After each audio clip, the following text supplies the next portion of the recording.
Bonjour, je suis Emmanuelle, la maman de Jules, qui est autiste.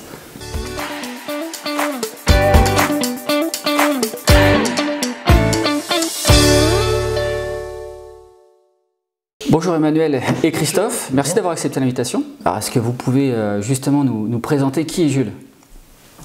Jules est un grand garçon maintenant qui vient d'avoir 12 ans et qui a été diagnostiqué maintenant il y a à peu près 9 ans de son autisme. Ok. Comment s'est fait justement son diagnostic? Est-ce qu'il y a des choses qui vous ont interpellé ou est-ce que c'est des professionnels qui sont venus vers vous? Comment ça s'est passé? Alors, dans un premier temps, on n'a pas vu... C'était un petit enfant très calme. On s'est dit, si on a un deuxième enfant, il ne sera jamais pareil, il ne sera jamais aussi calme. Mais il y avait des changes dans le regard, il nous souriait, c'était... On n'a pas détecté tout de suite quelque chose. On a détecté au bout d'1 an et demi, 2 ans, il ne parlait pas. Et puis progressivement, il a commencé à crier, à piquer des crises. Donc la pédiatre à l'époque nous a envoyés vers un centre médico-psychologique, le CMP. Et c'est là on a fait une batterie de tests en fait, et on nous a posé ce diagnostic, qui n'est pas vraiment un diagnostic puisqu'on nous a dit Jules ne rentre dans aucune case, il est TED. Voilà. TED pour définir ces troubles envahissants du développement. Voilà. Mais pour nous ça voulait rien dire, TED. Donc, ça vous l'avez sûrement dit ça au pédiatre? Que ça voulait pas dire grand chose pour vous? On l'a pas revu tout de suite, la pédiatre. Vous êtes resté juste avec ce mot comme ça? Voilà. Vous êtes reparti chez vous? Oui, on est reparti chez nous. On a tapé sur internet. Ok. Et on a vu le mot autisme apparaître. D'accord, ok. Et on s'est dit, c'est juste pas possible, qu'est-ce qui se passe? Donc on a pris rendez-vous chez des psychologues expertes à Clermont, à Rion. D'ailleurs c'est Autisme Progrès 63, leur association. Ils font partie d'une association aussi pour aider les enfants porteurs de ce handicap. Et tout de suite, on a rempli un questionnaire et Jules ils nous ont dit Jules est autiste. Donc là, vous avez eu le fameux diagnostic que tout parent, donc qui a un enfant avec des particularités, attend. On attend tous ce moment. Qu'est-ce qu'il a? Posé un nom dessus. C'est ça. Ok. Vous avez le nom. Il se passe quoi là? Concrètement, dans la relation avec le professionnel de santé, sur place ou dans vos têtes? Alors, à Rion, avec le professionnel de santé, on nous a dit bon voilà, le diagnostic il est là.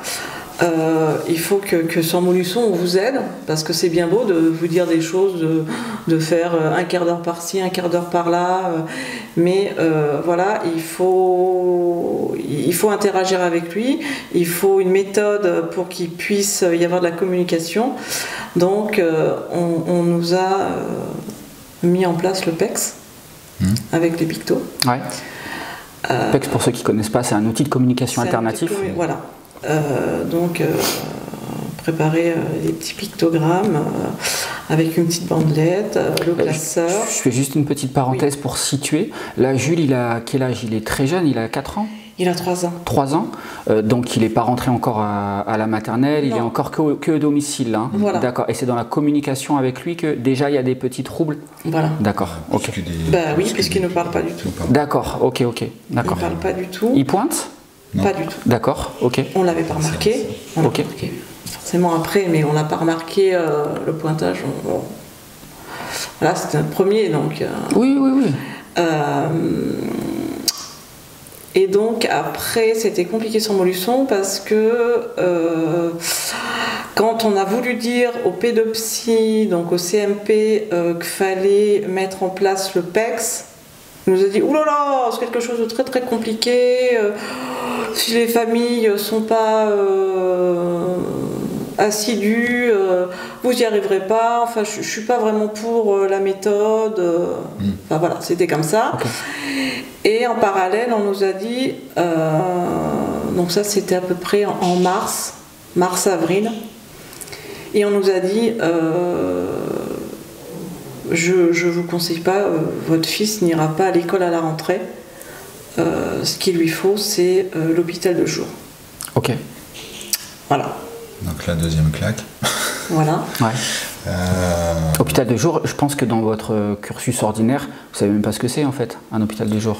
Bah, on vous le présente, un petit peu. Ouais, on savait avec le CMP que c'était une structure qui était à côté et puis que les enfants restaient là les après-midi, quoi. D'accord. Pour être stimulés, travailler sur des activités justement d'éveil. Oui, tout simplement. Ok. Aussi. Et là, on a dit non, c'est pas possible. Non, c'est hors de question. Alors ce refus, c'était pas pour être contre le professionnel, hein, mais c'était, tout au moins pour nous, c'était, on tente quand même l'école. Ça se passe mal, et pas avoir le regret de dire, on n'a jamais tenté l'école et au final, ça aurait peut-être marché. Et donc, on l'a sorti en fait du CMP. Parce qu'on sentait quand même une grosse volonté qu'il soit admis à un hôpital de jour, enfin bon, bref. Et cet environnement, voilà, pour ceux qui ne le connaissent pas, en tant que parent, la première fois qu'on rentre dans un CMP avec son enfant, on s'en prend quand même un coup. C'est pas.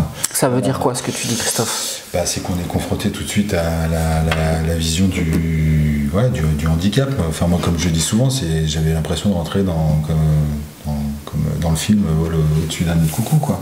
D'accord, c'est ce que tu as ressenti toi à l'intérieur. Oui, c'est ce que j'ai ressenti avec ton gamin, et puis tu vois d'autres enfants qui ont différents troubles, des troubles du comportement, de l'extérieur d'un coup là-dedans, même dans la salle d'attente, c'est quand même c'est brutal, quoi. C'est violent, quoi.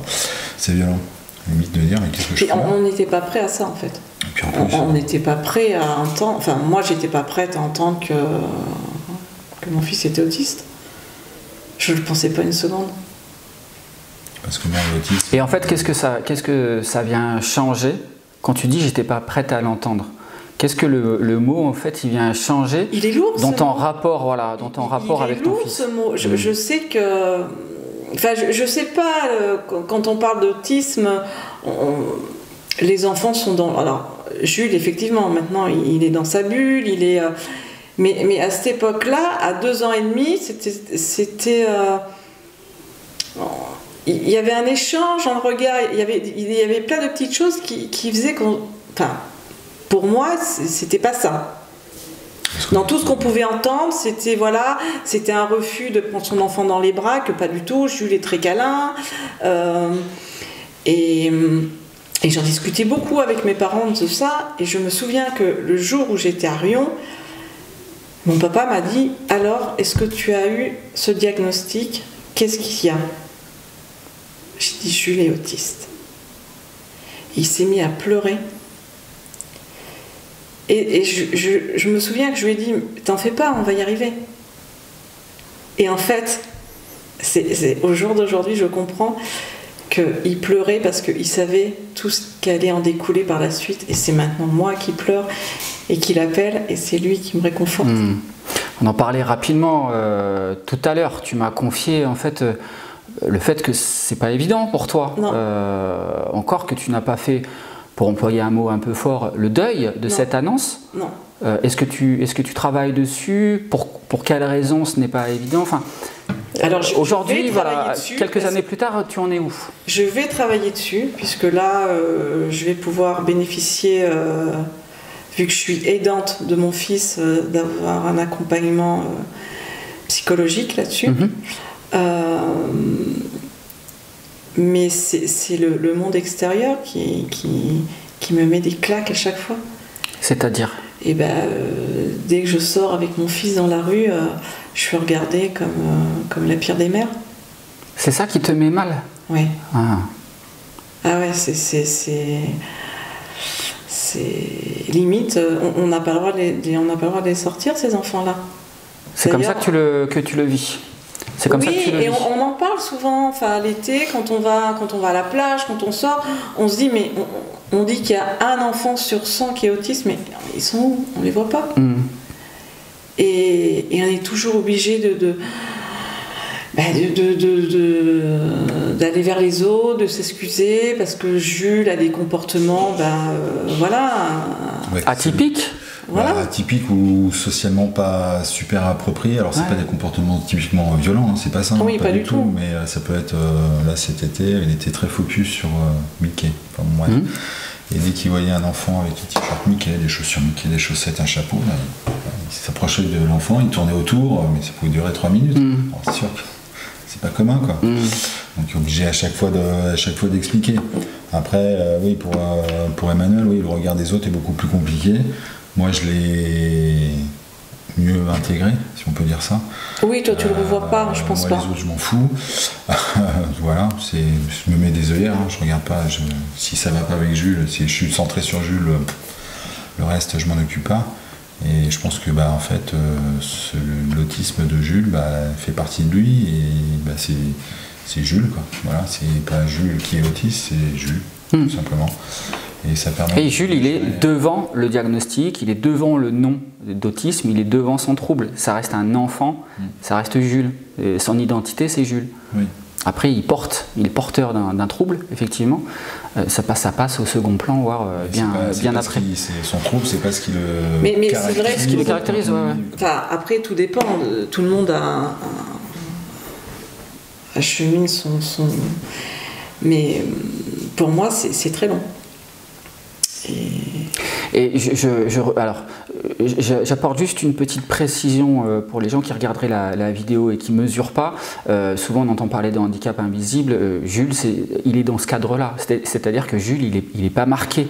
Quand tu te promènes avec Jules, effectivement, le regard des autres, il vient parce qu'il y a un comportement qui vient signifier effectivement une particularité. Oui, mais physiquement, il n'est pas, physiquement, il n'est pas marqué. C'est un beau gamin, tout va bien.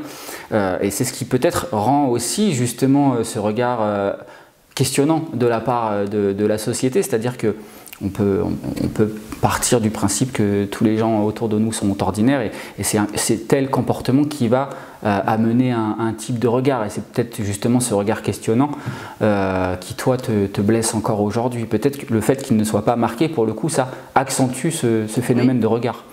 Je reviens à ce que tu disais tout à l'heure sur tu disais un truc intéressant, tu disais maintenant que je suis reconnue aidante, je vais avoir le droit à un accompagnement psychologique. Oui. Moi, ça me rend quand même toujours fou cette question-là, c'est-à-dire qu'à un moment donné, quand on vous a posé ce diagnostic-là, on vous a donné des conseils, on vous a orienté pour des prises en charge, des accompagnements pour votre fils. Non, on ne nous a pas orienté. On s'est orienté tout seul. Au tout début, on s'est orienté tout seul. On t'a pas orienté vers des spécialistes médicaux, paramédicaux? Non. À Rion, ils ont tout fait. C'est à Rion, la psychologue qui... C'est Rion qui t'ont posé le diagnostic? Oui. Et c'est eux qui t'ont... n'est pas reconnu, puisqu'il faut que ce soit un pédopsychiatre qui le pose réellement. Donc après, il était posé par Molusson, ou oui, TED, oui, ça veut dire, voilà. Ce fameux TSA maintenant, mais non, on ne nous a pas aiguillés dans rien. D'accord, ok. Non, la seule proposition, c'était juste une hospitalisation, aller à l'hôpital du jour. D'accord. Avec quelques séances d'orthophonie. Voilà. Mais c'est tout, après, c'est démerdez-vous. Hein. Et donc, alors, ils vous ont juste prescrit des séances d'orthophonie. Et donc, la suite, alors, ça se passe comment? Mais on y reviendra sur cette question d'accompagnement psychologique. La suite, donc, les séances, on y a assez vite mis court, parce que les séances d'orthophonie, c'était quand même s'il y avait besoin d'un support visuel, via le PEX, c'est quand même entraîné quand même à parler, quoi, acquérir quelque chose. Et voilà, ça se cantonnait à juste qui est l'orthophoniste, dans une pièce vide, entièrement vide, Jules, et passer un quart d'heure à essayer de capter le regard, essayer de changer une balle, voilà. Donc la finalité en soi, c'était peut-être pour forcer mais si Jules a pas envie de regarder, il ne regardera jamais dans les yeux, puis c'est une particularité de ce trouble, le fait le regard des autres, voilà. Jules peut nous parler, entre guillemets, nous parler, mais il ne regardera jamais dans les yeux, c'est toujours très compliqué pour lui, quoi. Et après, non, on a vraiment accentué sur le fait de tenter au moins sa première année de maternelle. Donc sachant que... Alors pour le coup, on est tombé sur une très bonne école à Estivareil,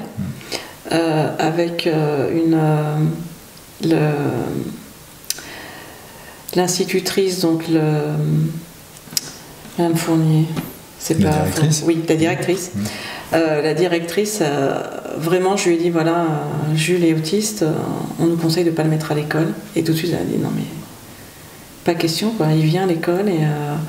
donc il a passé sa première année où c'était un petit peu dur, puisqu'il n'avait pas d'AESH. Mais ça s'est fait. Ça s'est passé. Ça s'est passé. Ouais. Avec les autres, au niveau relationnel, parce qu'on sait que la maternelle, on travaille aussi beaucoup ça, hein, justement. Compliqué. C'était compliqué. D'accord. C'était compliqué. On a fait la demande, la fameuse première demande du dossier MDPH.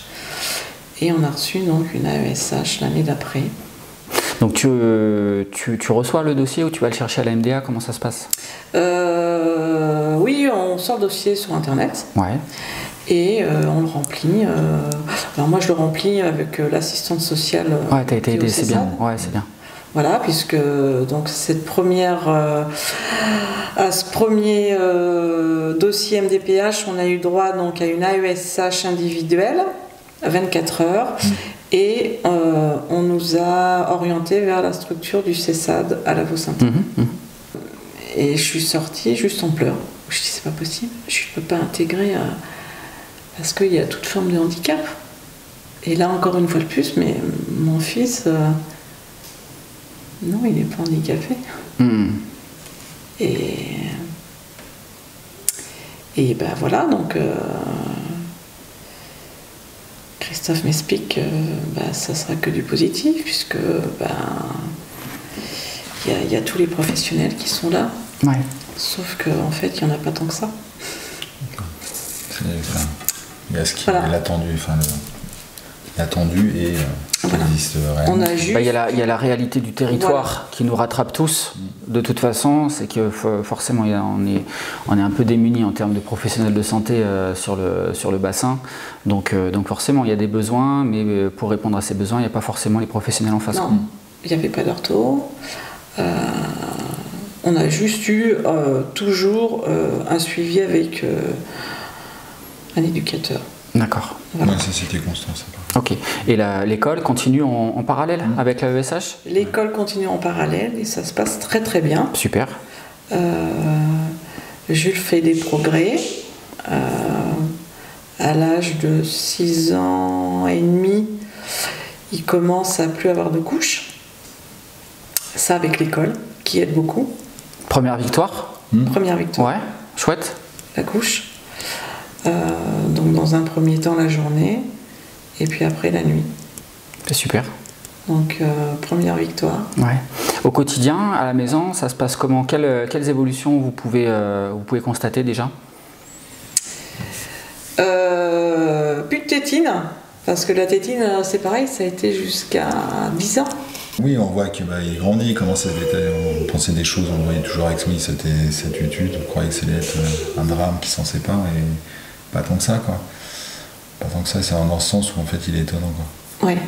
Il y a des choses qui pour nous, on dit ouais, ça va être compliqué, en termes de soins, dentaires, des choses comme ça. Puis en fait ça passe comme une lettre à la poste. Bon, il a fallu se batailler 2 heures, 2 heures, mais après c'est une fois que c'était fait, quoi. Et au contraire, c'est même lui, s'il oubliait son appareil, qu'il allait le chercher ou qu'il nous interpellait pour lui donner, enfin voilà. C'est en ce sens où il est étonnant, parce qu'il est super résilient en fait. Et faut dire, voilà, il y a certaines routines, faut pas déroger. Ouais, c'est normal. C'est bloqué. Mais d'autres choses où il fait preuve d'adaptation, il est relativement super malléable, quoi. Et c'est ça où il est étonnant, parce que c'est toujours une surprise, on ne sait jamais sur quoi, comment ça va se passer, quoi. Ok, donc vous continuez, et lui aussi son petit bout de chemin, sur toutes les classes de primaire. Ouais. Là, cette année, c'est la dernière année de primaire. Ouais. L'année prochaine, c'est la fameuse rentrée au collège. Ou pas. Ou pas. Justement, vous en êtes où là dans ce parcours? Et Jules en est où dans son parcours? En termes scolaires purs et durs, c'est par rapport aux connaissances, plus on avance dans les classes, plus les notions sont abstraites. Et ça, l'abstraction, c'est très compliqué pour Jules. Donc scolairement parlant, ça devient difficile, quoi. Ça devient difficile. Même le retour qu'on avait des instits, voilà, il était moins enjoué à l'école, enfin il était voilà. Comment ça a plus se fermer peut-être? Voilà. Donc, fatigué aussi. Fatigué. D'accord. Donc pour l'année prochaine, on a 2 pistes, hein, voilà, c'est soit tenter le collège avec un dispositif Ulysse, parce qu'en milieu ordinaire, ça passera pas. C'est pas pensable, trop compliqué pour lui. Ou sinon une orientation vers un IME. Parce que aussi notre réflexion, elle a un petit peu évolué, hein, savoir qu'est-ce qui est le plus important pour Jules pour sa vie d'adulte. Est-ce que c'est d'avoir son bac, même son brevet, est-ce que c'est ça qui va faire de lui qui pourra avoir de l'autonomie? Et pas du tout, quoi. C'est au contraire, ce qu'il faut, c'est qu'il acquiert de l'autonomie, qu'il apprenne un petit métier, n'importe lequel, on s'en fout, mais qu'il soit autonome et heureux. Voilà. Et ça passe pas forcément par l'école, c'est un chemin détourné. Et voilà. Donc on est dans cet entre-deux, parce que sachant que en IME, de toute façon, c'est pas parce qu'on dit on va le mettre en IME qu'il y a de la place. Hein. Ça dépend des instituts, on en a visité. Et puis il faut savoir, il y a 2 ans d'attente, hein, en gros, quoi. Donc voilà. Donc en attendant, en attendant, s'il n'y a pas de place en IME, ça sera Ulysse, il continuera en Ulysse. Ok. Une Ulysse, avec la particularité qu'on a demandé à ce qu'il ne soit pas dans notre secteur scolaire, mais plutôt vers Côte d'Allier, je vais dire les noms, sur Côte d'Allier, parce qu'il travaille en relation avec les IME de Neuville. D'accord, ok. Ça permet quand même déjà d'avoir un petit pied quelques passerelles. Quelques passerelles. Ok. Donc voilà. Et puis ça reste un petit collège. Et ça reste un petit collège. Ok. C'est important pour Jules. Ok. Jules, il en dit quoi de ça? Parce qu'il a été visité, lui. Oui, j'imagine. Alors, il a été visité l'Ulysse. Et l'IME, on y va avec lui au mois de février. Ok. Ce qu'il y a, c'est que Jules, il n'a pas d'avis, il dit rien. Ouais, mais pour l'instant, ça reste des concepts. Ça reste abstrait. Ouais. Oui, parce qu'il n'a pas encore été visiter les lieux, rencontrer les personnes, faire un peu d'intégration, donc ça reste encore... Et puis Jules ne sait pas faire de choix. Oui, ça c'est sa particularité. Le choix, c'est impossible. Donc on est obligé de choisir à sa place qu'est-ce qui va être le mieux pour lui et pas se tromper sur... Mais je pense pas qu'on se trompe. Non. Il sait peut-être pas faire le choix de façon claire, mais est-ce qu'il vous montre à certains moments que le choix que vous avez fait pour lui plaît ou lui déplaît? Oui, ça se voit. Oui. Donc il est quand même capable, tu vois, de faire son choix à sa façon, en fait. À sa façon, oui. Donc du coup, si vous choisissez mal, il saura vous le dire. Oui. T'en es où, toi, par rapport à toi, justement, dans parcours scolaire? C'est rassurant. Déjà, quand on a du mal à accepter la particularité de son fils, tant qu'il reste dans le cursus, on va dire, ordinaire, il y a toujours quelque chose qui nous rattache à ce côté normal. Et puis, j'ai envie de dire, on se voile la face un petit peu, parce que on vit avec Jules depuis 12 ans, ça fait 12 ans que c'est comme ça. Ça fait partie de votre quotidien, tu as cheminé avec lui. Et dès qu'on sort un petit peu de ce quotidien, qu'on est à l'extérieur et qu'on est confronté à des familles plus ou moins dans la normalité. T'y reviens. Hein. Elle y revient, Emmanuel. Elle y revient. Elle y tient au regard des autres. Hein. Et à chaque fois, je peux pas. J'y arrive pas.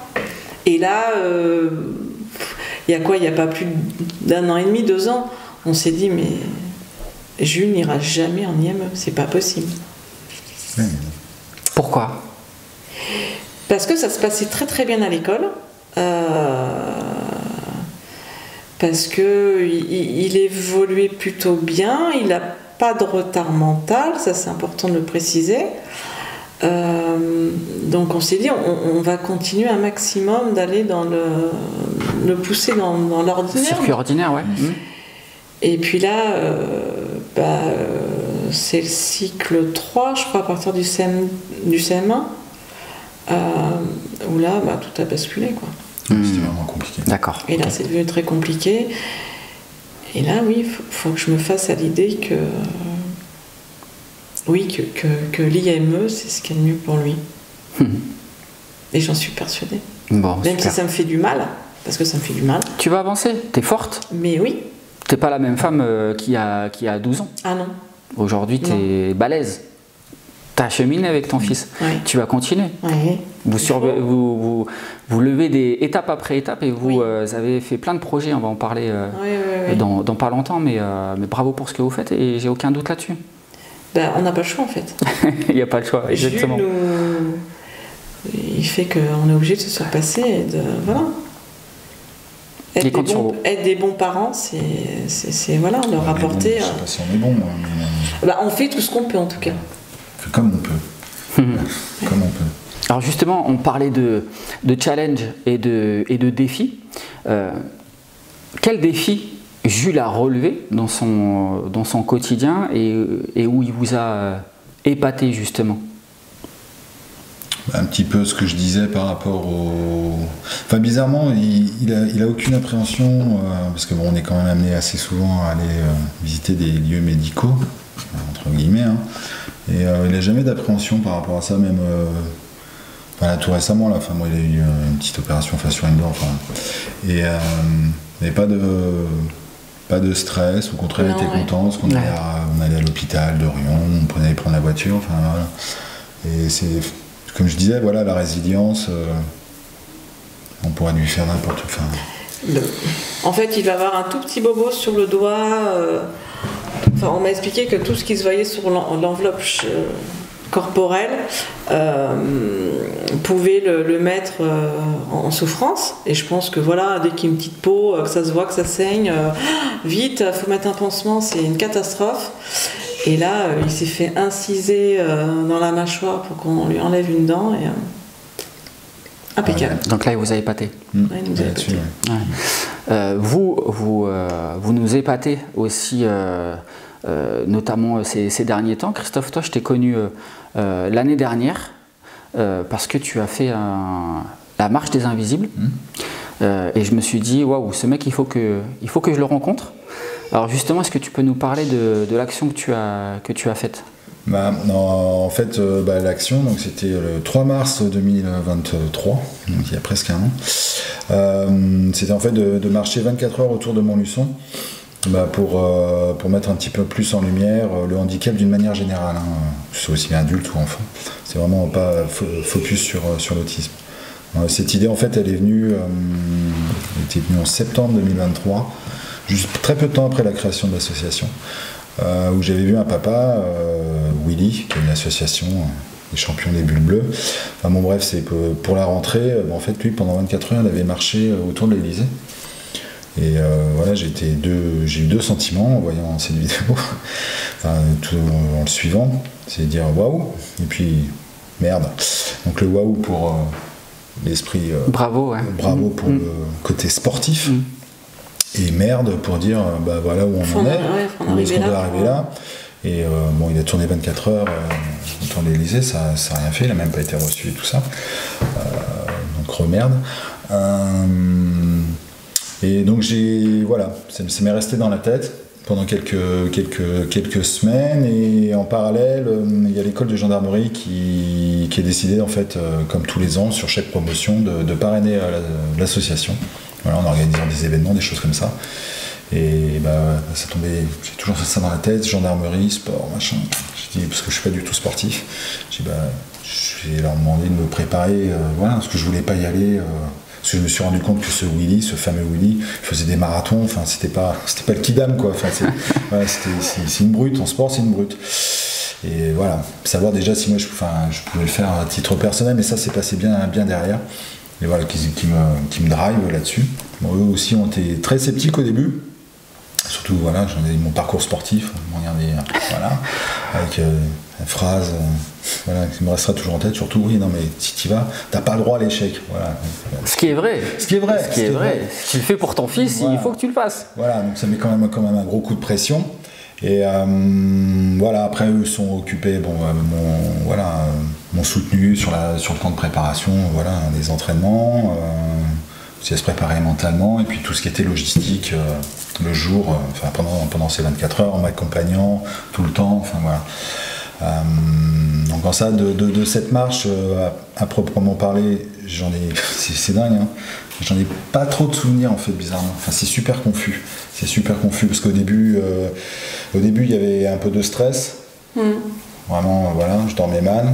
Après, sur le moment du départ, il y avait un peu de... J'étais gêné. Voilà, gêné de me dire, putain, je me mets en avant, enfin voilà. Style, je me montre. Enfin, voilà. Et ça, là-dessus, j'en reviendrai un petit peu plus tard. Et puis après, bah oui, la joie de voir des gens qui m'ont accompagné tout ça, de revoir des amis que je n'avais pas vus depuis 10 ans, qui ont enchaîné d'autres choses après derrière. Et après le reste, il y a une grosse partie à partir de la nuit, enfin voilà, c'est très flou, j'ai plus trop de souvenirs. Voilà. Et ce que ça, pour conclure là-dessus, ce que ça a apporté, donc pendant un moment on a parlé du handicap à travers moi. Mais ça me dérangeait dans le sens où je voulais pas, comment dire, il y a beaucoup d'événements sportifs ou de défis où en fait on prend le handicap comme faire valoir pour une démarche personnelle. J'ai pas d'exemple précis, mais voilà, se dire tiens, on va faire un challenge, j'en sais rien, je dis n'importe quoi, traverser la France, voilà, de Paris à Marseille à pied, voilà, pour le handicap, et en tentant de battre un record et tout ça, mais puis on se sert un petit peu moi j'avais pas envie que Jules soit mon faire-valoir par rapport à ce que j'ai fait, et je l'ai fait. Bon, bien sûr d'un côté personnel, mais ça je le garde pour moi, voilà, je dis ouais, on peut le faire, et en fait, je pense que chaque père peut le faire, enfin chaque parent peut le faire pour son gamin. Et je voulais pas servir de ça pour être un faire-valoir en disant ouais voilà, ça y est, j'ai battu un record. Donc c'est pour ça qu'il y avait ce sentiment un petit peu de gêne, parce qu'on disait ouais, papa courage, enfin machin, mais c'est pas le but. Je voulais qu'on parle tu voulais qu'on parle de la cause. Ouais, de la cause et pas de l'exploit sportif. Voilà. Et donc c'est pour ça qu'il y avait ce sentiment de gêne. Après, est-ce que ça a permis moi de rendre... Comment dire, j'ai rencontré beaucoup de monde. Il a fallu quand même toquer à la porte, pas mal d'élus. Bon, qui bien sûr sur le principe, sur les fondamentaux sont d'accord avec la situation actuelle, mais qui en fait s'engagent pas. Mais je parle en plus personnellement, c'est-à-dire ils attendent toujours que on leur mette oui tiens, faudrait faire ça, faudrait faire ci, ça. Alors sur des petites choses. Dès qu'on commence à parler sous, c'est là où ça bloque. Voilà, typiquement. Mais ça parce que donc tu emploies le mot sous. Déjà, ta première démarche, c'était de rendre visible l'invisible. Oui. Ta première démarche, c'était qu'on parle davantage des personnes porteuses de handicap. Hein, ouais, d'accord, qui est pas. Déjà, on parlait de façon adaptée. La deuxième, justement, c'était aussi d'aborder cet aspect financier, qui impacte aussi les aidants, les parents, même s'il y a des aides qui, heureusement, qui existent en France. Malheureusement, la plupart de ces aides ne suffisent pas toujours à couvrir l'intégralité des frais pour pouvoir accompagner au mieux son enfant. Et c'était aussi ça que tu voulais mettre en lumière. Oui, je voulais mettre en lumière, et puis aussi le manque criant de structure, de personnel, sur le médico-social. Voilà, je faisais toujours le rapport aussi les grosses manifs, la grosse manifestation qu'il y a eu quand il y a eu la fermeture du service de pédiatrie. On écoutait des parents, mais comment ça, moi j'ai pas envie de faire 100 km pour faire sonner mon gamin. Mais moi j'allais dire, ma petite dame, c'est ce qu'on fait, on va clairement quoi. Voilà, nous c'est notre quotidien quoi. Ce que vous vivez comme étant impensable, nous on le vit quoi. Ouais, nous, c'est notre quotidien. Donc voilà, c'était interpellé là-dessus. Donc j'ai rencontré du monde, mais au final, même si j'ai refusé de faire la petite photo, voilà, avec tel ou un tel, ça n'a pas avancé quoi. Ça, voilà. Et sauf, ça m'a permis de rencontrer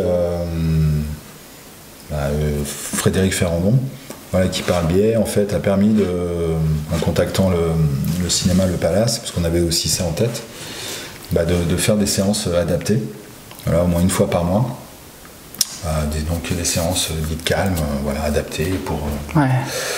Voilà, cette démarche au moins a permis de faire quelque chose comme ça. Il y avait plein de choses à faire. Il y avait développé aussi pareil, les heures calmes sur les supermarchés. Donc je sais que Carrefour, Auchan, ça y est, s'y emploie. Leclerc, a priori, c'est un peu plus compliqué. Il y a plein de choses à faire. Il y a la piscine. Ça demande aussi. Oui, il y a la piscine. Mais c'est pareil, en rencontrant le maire de Montluçon sur la piscine, en fait, c'est pas la mairie, la municipalité qui gère le personnel, et voilà. Enfin, mais ça demande aussi encore de l'énergie, il faut, de l'investissement, de l'engagement. C'est que on est des parents, quoi. Moi, je peux pas m'engager. Travail, il y a tout à faire. Ouais, bien sûr. Donc voilà, donc je dirais, c'est une super expérience. S'il faut le refaire, je le ferai. J'étais super bien soutenu par l'école de gendarmerie, notamment les cadres de la 11e compagnie. Faut pas que je les oublie. Dédicaces. Oui, des petites dédicaces. Mais j'aurais voulu que ça porte qu'on parle plus du fond que de la forme. Et forcément, quand on fait du média, on parle plus de la forme que du fond. Voilà. Sur cette marche des invisibles. Mais bravo pour ce que tu as fait. Tu disais tout à l'heure, ouais, je voulais pas qu'on dise papa courage, mais franchement, si quoi. Il y a vraiment ce côté engagement qui est pas forcément inné, surtout comme tu le dis, quoi. Il y a toujours aussi ce risque de vouloir, de renvoyer l'image, de se servir du trouble de son enfant pour se mettre en avant, alors que pas du tout. Et bravo à toi pour ta démarche. Je sais qu'il y en a d'autres à venir. Justement, d'autres challenges. Là, avec votre association, donc vous avez organisé un concert. Ouais. Il y a peu de temps. Il y a peu de temps, c'était en novembre. Donc c'était, en fait, cette idée est venue très très vite. La création de l'association. Voilà, où dans ma vie d'avant, où je faisais beaucoup plus de musique, j'avais rencontré donc le chef, ma vie d'avant, il y a très longtemps, le chef de l'harmonie de Commentry, on avait organisé un concert ensemble et tout ça, Et je voulais faire, pour l'ouverture de la création de l'association, faire un événement musical. Et les emplois du temps, ça concordait pas et tout ça, donc c'était remis à cette fin d'année. Et organiser en fait un concert avec tous ceux de l'harmonie, des musiciens avec qui j'avais joué auparavant, qu'on s'était perdu de vue, certains que j'avais retrouvés pour la marche, pour qu'on joue une fois ensemble, réunir tout ça, tous ceux que j'avais connus avant, même pour certains je les avais jamais vus, ils sont venus au fur et à mesure du projet.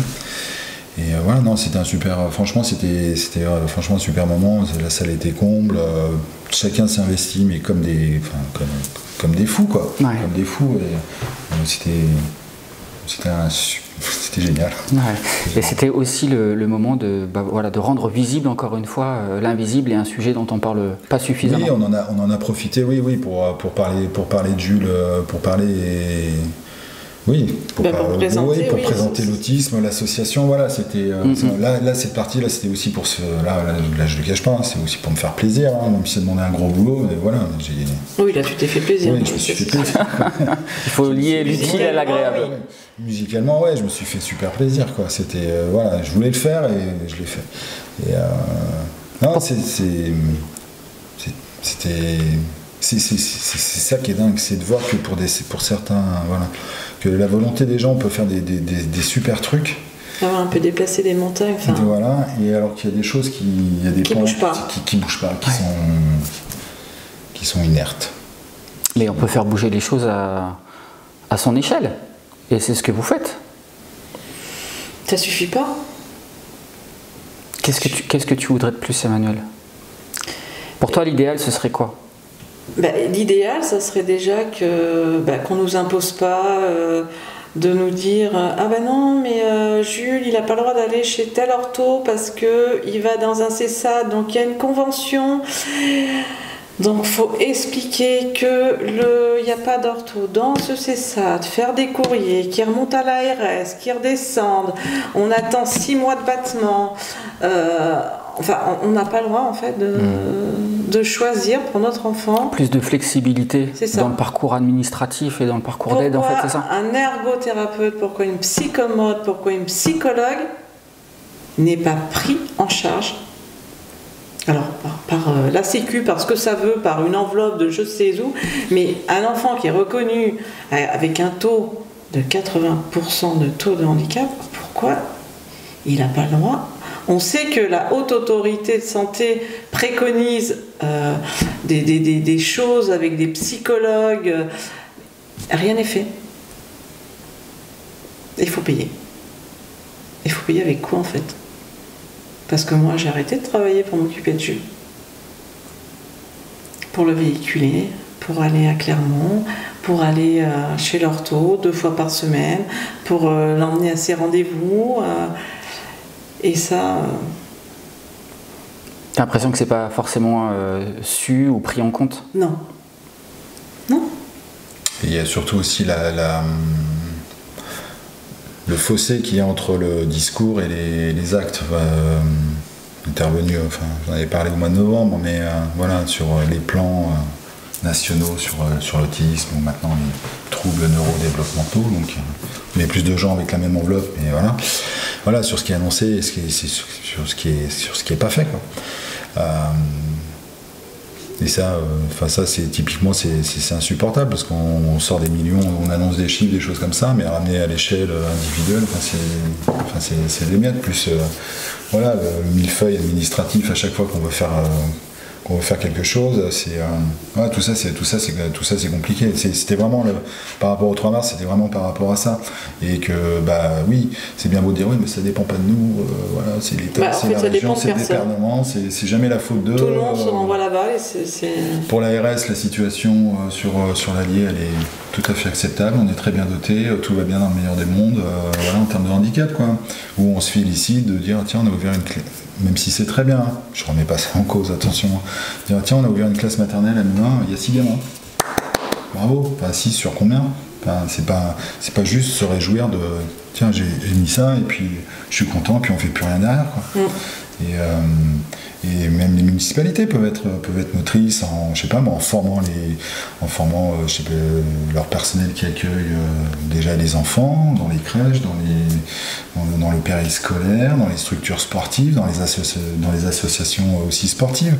Voilà, les associations sportives tous les ans viennent taper à la municipalité pour avoir une petite sub, mais ça peut être aussi en contrepartie dire une fois par mois vous organisez une petite après-midi découverte, voilà, pour un tel public. Et en échange, voilà, je vous donne des sous. C'est donnant-donnant.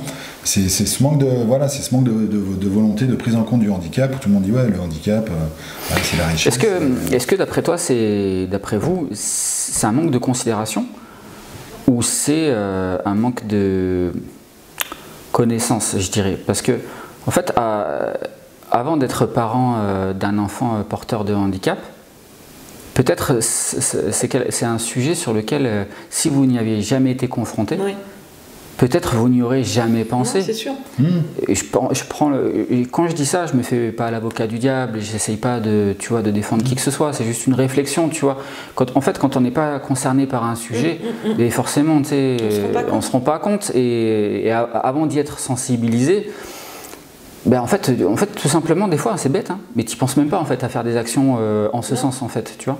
Et peut-être ce que vous faites, déjà le fait d'en parler de façon régulière, ponctuelle, vous, d'autres parents, etc., peut-être que ça s'ancre aussi davantage un peu dans l'esprit, dans la réflexion collective. Aujourd'hui, tout à l'heure, tu parlais du regard des gens. Je pense que la société, elle a quand même évolué, tu vois, sur l'image du handicap. Et il y a encore 20 ans, tu vois, quand j'étais gamin, on parlait des handicapés, c'était les chaises roulantes, tu vois. C'était tout de suite le handicap physique. Aujourd'hui, je trouve qu'il y a quand même eu beaucoup de choses qui ont été faites par rapport justement à l'inclusion et par rapport ne serait-ce qu'à la sensibilisation sur des personnes différentes. Moi, je sais que et en tout cas, dans le terme handicap, on entend davantage de choses maintenant, tu vois. Pour moi, le handicap, ça reste quand même fauteuil roulant. Dans ta représentation? Moi, j'ai la carte, Jules a la carte mobilité réduite. Ouais. Ah, le logo, le symbole. Qui est sur mon pare-brise. Ah, ouais. parce que quand il fait une crise et que je suis garée à l'autre bout de la ville, je ne peux pas le traîner de force, donc on m'a accordé cette fameuse carte. Et quand je vais avec lui en course et que je me gare sur une place handicapée, je suis même arrivée une fois à Leclerc où on m'a fait appeler à l'accueil pour me dire vous pouvez déplacer votre voiture s'il vous plaît, vous êtes garé sur une place handicapée. Je dis mais vous me foutez de moi là? J'ai le logo, vous avez regardé mon pare-brise? En bas elle me dit non, c'est une cliente qui vous a vu sortir de la voiture avec votre fils et en train de courir, voilà. Donc non, je suis regardée quand je suis avec Jules et que je suis sur une place handicapée, il n'y a aucun souci parce que je marche, parce que mon enfant ça se voit pas et voilà. Et je les vois faire. En fait, je marche, je me retourne et je vois les gens qui viennent regarder sur mon pare-brise s'il y a bien le macaron. Toi, il faut que tu arrêtes de regarder les gens. Non, mais... Toi, il faut que tu traces. Il y a un moment, je pense qu'on est tous... Mais oui, mais je comprends. Bien sûr, c'est normal que tu sois touché par tout ça. Mais c'est normal. Par rapport à ce que tu vis et aux choses qu'on peut te reprocher. On est tous au regard des autres. Et bien sûr, je comprends. C'est frustrant, quoi. Tu as dit un truc intéressant. Tu dis, ouais, j'en parle avec d'autres mamans. Justement, avec qui vous arrivez à en parler de façon... voilà, où vous pouvez dire vraiment les choses, appeler un chat, exprimer votre ras-le-bol. Qui est une ressource pour vous? Est-ce que c'est d'autres parents dont vous avez fait la connaissance? Est-ce que c'est vos proches? Vous vous tournez vers qui? Alors moi, c'est mon papa, avec qui je parle beaucoup. Après, sur les réseaux, j'en parle avec certaines mamans. Sinon, non, on n'en parle pas. Non, enfin moi j'ai pas besoin de... Non. T'en ressens pas le besoin? Non, d'avoir un groupe de parole pour vider mon sac. Non, on en parle entre nous. Et est-ce qu'il y a des fois où vous vous autorisez à sortir sans Jules, où vous le faites garder comme un enfant complètement ordinaire? Non. Donc depuis 12 ans, Jules est toujours avec vous? À part une fois, une ou deux fois où... Sinon on profite quand il est à l'école. Voilà, on fait nos petits restaurants le midi quand il est à l'école. Ouais. Voilà, mais non. Non, la soirée. Donc vous êtes parent aidant à temps plein? Oui. Ça vous pèse ou c'est vraiment votre volonté? On n'a pas le choix. Oui, je t'avoue, si on avait le choix, on n'a pas le choix. D'accord. Okay. On n'a pas le choix. Il y a soit on les fait garder par quelqu'un qui va falloir qu'on rémunère. Et forcément, ça a un coût en plus. Et sinon, à titre exceptionnel, quoi. Si on a été dépanné. Oui, à titre exceptionnel, on a été dépanné deux, trois fois. Mais sinon, c'est vrai qu'on sent que non, les gens, le handicap fait peur malgré tout. Parce qu'il est peut-être pas suffisamment connu, justement. Oui. C'est pour ça que vous avez décidé d'en parler aujourd'hui. Peut-être pour expliquer que les particularités de votre fils, mais entre guillemets que tout va bien aussi. Oui, on n'est pas. Oui, tout va bien, en espérant que ça aille encore beaucoup mieux. Oui, c'est. J'ai pas trop les mots. C'est que oui, non, le message, oui, en parler, mais pas tomber non plus dans les excès. Alors soit du pire handicap. Enfin, j'ai pas catégorisé le handicap, mais ce qui est. C'est ce qu'on montre à la télé en fait. Soit on montre l'autisme, voilà, qui a de gros soucis de comportement. Voilà, sinon on part tout de suite dans celui qui est il est autiste. Ah mais ils sont super intelligents. Voilà. Non, moi il est juste autiste, il est au milieu. Moi j'aurais préféré qu'il soit un peu plus bête et voilà. Là, typiquement. Voilà, après c'est Jules. Voilà, c'est Jules. C'est Jules. On fait avec et pour lui, quoi. Quel message vous pourriez donner? Quel conseil vous pourriez donner à des parents qui sont en attente d'un diagnostic comme vous l'avez été, ou des parents qui vivent la même chose que vous? Qu'est-ce que vous pouvez leur dire à ces parents-là, ou ces futurs parents? De rien lâcher. Et de rien attendre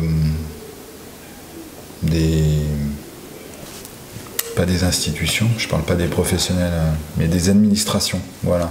Toujours être au devant des... La semaine dernière, il y a un papa qui m'a contacté, voilà, bref, il m'a contacté par rapport à l'association et tout ça, et son fils aussi était autiste. Et voilà, il était dans une position d'attendre ou de dire non, j'ai le temps et tout ça, alors qu'en fait, non, c'est... Enfin, sur le traitement des dossiers, voilà, ça prend 6 mois, donc on peut pas dire, tiens, pour la rentrée de septembre, moi je vais envoyer mon petit courrier au mois de mai, juin, quoi. Ah, vous leur demandez d'être rigoureux sur l'envoi des... D'accord. Même si c'est trop en avance, et surtout pas lâcher, même si ça, voilà, ça bouffe une énergie de dingue, on peut avoir un refus, on sait pas pourquoi, mais c'est un refus, et puis on n'aura jamais l'explication. Mais on continue. Malgré le refus, on va refaire une demande et on va rien lâcher. Continuer, se battre. Si vous regardez cette vidéo dans 10 ans, vous espérez en être où dans votre vie de parent et que Jules en soit où dans sa vie? Imaginez-vous là, 10 ans plus tard, et vous regardez cette vidéo-là. Jules a 22 ans. Moi j'imagine Jules, mon souhait, Jules soit autonome, qu'il ait un petit boulot, son petit chez-soi. Son petit chez-soi, c'est ce qu'on lui souhaite. Après on sait pertinemment que ça risque d'être aussi compliqué, il sera toujours entouré, je pense. Toujours entouré, toujours encadré. Mais voilà, c'est tout faire pour l'amener à ce qu'il ait la vie la plus normale possible, qu'il soit heureux. C'est pas les études, c'est pas l'aspect financier, c'est qu'il soit heureux. C'est tout. Et autonome. Mais oui, on a d'autres beaux projets qui nous tiennent à cœur, mais qui vont demander une grosse énergie. C'est-à-dire que voilà, quand je dis qu'il soit le plus autonome possible et tout, c'est le Graal. Mais commencer à mettre en parallèle, commencer à mettre en place, pourquoi pas, vu qu'il n'y a pas de structure existante, déjà pour les enfants c'est compliqué, mais pour les adultes c'est pire. Voilà, j'ai eu des échanges avec des parents où me disaient t'inquiète, à partir de 20 ans tu te prends le double effet qui se coule, tu rentres dans une autre problématique. Des parents d'enfants en situation de handicap qui vous ont dit ça. Voilà, partir avec les amendements Creton et tout ça, sur le manque de place et tout, ils disaient là tu prends là aussi. C'est un autre combat et penser d'être sorti et tu rentres dans autre chose, qui est encore plus compliqué. Donc c'est peut-être sûrement, pas peut-être, c'est à terme créer parce qu'on a déjà trouvé le nom, la maison de Jules, une structure pour jeunes adultes. Sous quelle forme on ne sait pas trop encore, mais faire quelque chose pour Jules qui puisse aussi servir aux autres en termes d'hébergement, de soins. Et on commence à travailler là-dessus parce que c'est pareil, c'est de l'administratif, c'est prendre des contacts, c'est savoir comment on peut faire, Et voilà, ça c'est notre projet à long terme. Après, vous laissez 10 ans pour faire aboutir ce projet-là, c'est ça? 10 ans, on n'a pas d'échéance. Mais bon, c'est vrai que... Ce sera sur plusieurs années, ça c'est sûr. Voilà. Après des projets à court terme qui marquent... Non, continuer les séances de cinéma, Une petite chose, si on peut faire des repas, par exemple sur... sensibiliser, je sais pas, un McDo, la piscine, des choses comme ça. Adapter les lieux à des difficultés comme celle de Jules par exemple. Oui. Ça se fait sur Montpellier, où ils organisent des après-midi. Bon, après c'est sur des centres commerciaux, où il y a tout sur place, donc c'est plus facile, mais où ils font un ciné, ils vont au McDo, mais développer ça, impliquer un peu plus des partenaires entre guillemets locaux, pour faciliter ça qui coûte Si vous interviewez, si tu interviews le gérant du cinéma, lui, même au contraire, il est content. Ouais. Il fait une séance, la salle elle est remplie, ça lui coûte, coûte rien en aménagement et tout ça, et ça marche bien. Mais ça permet à des gens d'assister à une séance sans forcément que ce soit une montagne à soulever. Parfait, merci pour votre témoignage et votre courage. Franchement, bravo à vous pour ce que vous faites, le combat que vous menez. On arrive au terme de notre échange. Je vous laisse le mot de la fin. Plein de courage encore pour les années à venir, parce qu'il en faut. Il faut se battre, et on va continuer à se battre pour Jules. Et puis, pour d'autres enfants aussi, on va essayer de faire porter la voix du handicap, que les gens arrivent un petit peu à nous comprendre. Oui, moi je suis pas. Christophe? Oui, non, ce qu'on ne demande pas, c'est la compréhension, c'est facile. Tant qu'on ne le vit pas, on peut toujours comprendre. Je peux comprendre une personne qui n'a plus de jambes. Oui, je peux comprendre, c'est difficile de marcher. Voilà. Non, c'est. Oui, donc ce n'est pas juste de la compréhension, c'est de la bienveillance. Voilà. C'est juste ça, on ne demande pas de comprendre ou de se mettre à notre place, ne serait-ce que même d'imaginer, quoi. C'est juste de la bienveillance, de voir un gamin qui court, qui va toucher, qui va rester bloqué sur un panneau, sur un feu. Ça fait rien, ça gêne pas, c'est surprenant. C'était les lave-linges cet été. Je vous ai suivi sur les réseaux et c'était les lave-linges cet été. Toujours. Et il n'y a pas de souci. Mais à la rigueur que les parents viennent nous voir et puis nous demander, ça serait. Mais vous allez faire bouger les choses à votre échelle. Et les autres parents qui sont dans le même cas que vous font bouger les choses à leur échelle. J'en suis convaincu. Bravo pour ce que vous faites. Mais tous ensemble, on va y arriver. Oui. Bravo. Bravo vraiment pour ce que vous faites. Vous êtes des parents super. Vous avez une asso géniale. Je mettrai le lien de votre association en description et des réseaux aussi. Merci à vous d'avoir suivi la vidéo. Je vous dis à une prochaine pour un prochain portrait. Portez-vous bien. Salut.